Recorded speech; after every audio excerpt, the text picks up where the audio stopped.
everybody, welcome back to my channel. Thank you so much for coming back and joining me for this very exciting video. I'm so glad to be back. I have been obsessed with Bridgerton lately.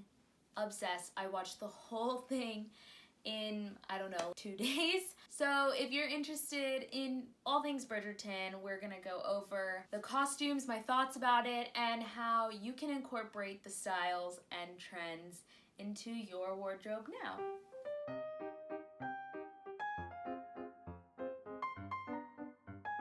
So if you don't know the nitty-gritty behind Bridgerton, it is set in Regency era England, UK, United Kingdom, and it centers around the Bridgerton family, the high society of London, and the younger characters coming of age and going to debutante balls to, find husbands and get married and start their lives as lords and ladies, duchesses, things like that. In this show, I wouldn't say it's historically accurate in the costumes.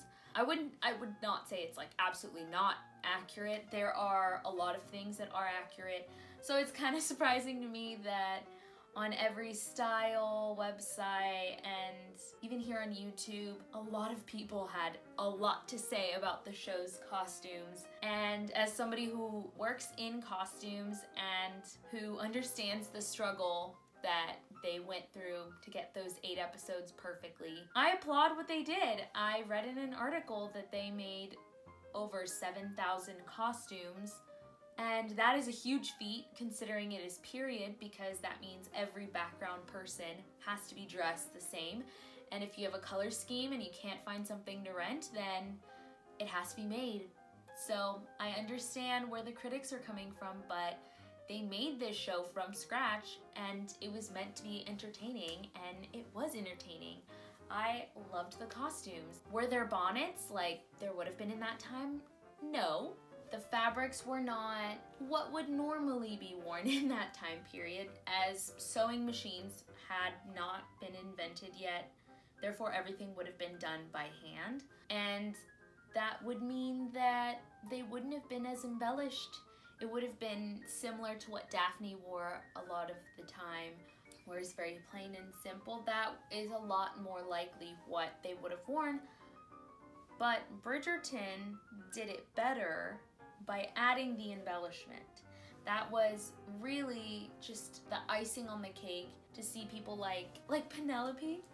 I have never met anyone with my name, so anytime I see a character on a show that has the name Penelope, I'm like, oh, I love that. And Penelope had the craziest fashion because she was a Featherington, and she had the rainbow color palette, very bright yellow, oranges, and I mean their signature color for the Featheringtons was yellow versus the Bridgertons, which was the light blue, and the Duke and his family, I believe I'm pretty sure it was red or burgundy. And the characters, likely even of that status in society, definitely would not have been able to have a new dress for every single ball. I would say the main thing that kind of confused me was the court and understanding the time frame in which they would have been dressing like that. It was like mid 1700s, like Marie Antoinette style, and this was like 50 years later. So even assuming that the queen was, older, she definitely wouldn't have had clothing that was like popular like when she was born. The older generation obviously always lags with the trends, but it really differentiated who she was and who the characters of her court were in comparison to the people who were in the balls. And I mean, it really made her stand out. Overall, I really liked the costumes. I thought it was worth the watch. Like, it never took me out of the story. The main purpose of costumes is to help propel the story forward and give the audience an understanding of who these people are without them even speaking. And I think they did that. I think the whole show was visually beautiful. I mean, look at The Great Gatsby, look at Cinderella, and other movies of the past that were set in a specific time period but weren't confined to the dress of that time. Like, if it was 100% accurate, The Great Gatsby wouldn't have been such a fun party film. You wouldn't have heard Jay-Z songs and Fergie, and that is what made it so great and entertaining, and Bridgerton did that.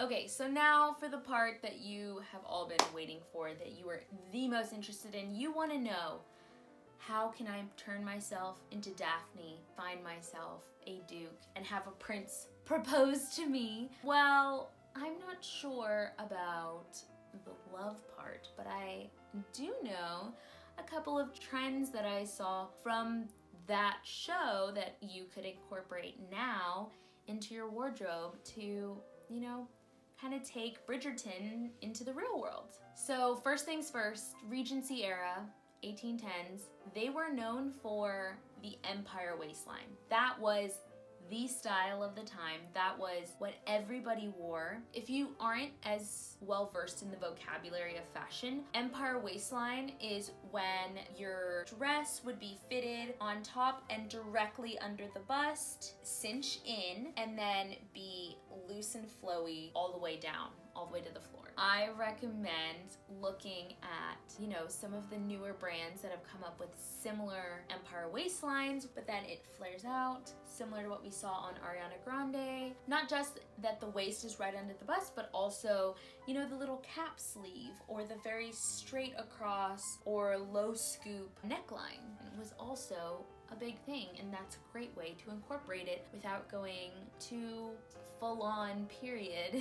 And next thing that I personally, I think is probably my favorite trend that I've been trying to get into myself. Because of COVID and everything, you don't want to be touching things when you're out in public. Bridgerton had gloves galore. They were not the accurate gloves, I will say. They were not, you know, made of leather or natural fibers like that. They were made out of, you know, satin, polyester, and mesh and lace and things like that, and they were very beautiful. And I think that gloves, like mesh gloves, for example, have been making their way back into fashion as of late, and I think it's a great way to try out a little bit of Bridgerton, as well as choker necklaces.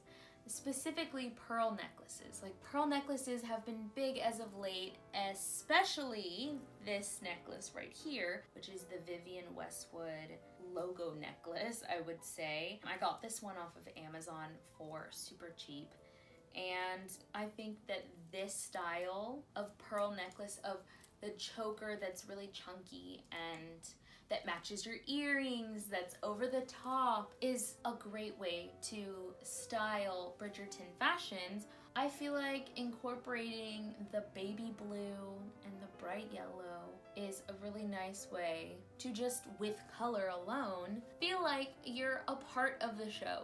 So that's all the tips I have for today. I hope you guys liked it. I hope you liked this idea. I am hopefully gonna do some more. And so if you guys like this type of video where I give a little bit of a review, just some positive things that I liked about it, and then a little styling help for how you can achieve the same look, then why don't you follow this journey with me and subscribe if you have any other shows that you would be interested in me styling. I would love for you to leave a comment so that I know that this is something that you guys would want to see. I hope you guys have a fabulous day, and I will see you guys next time. Bye!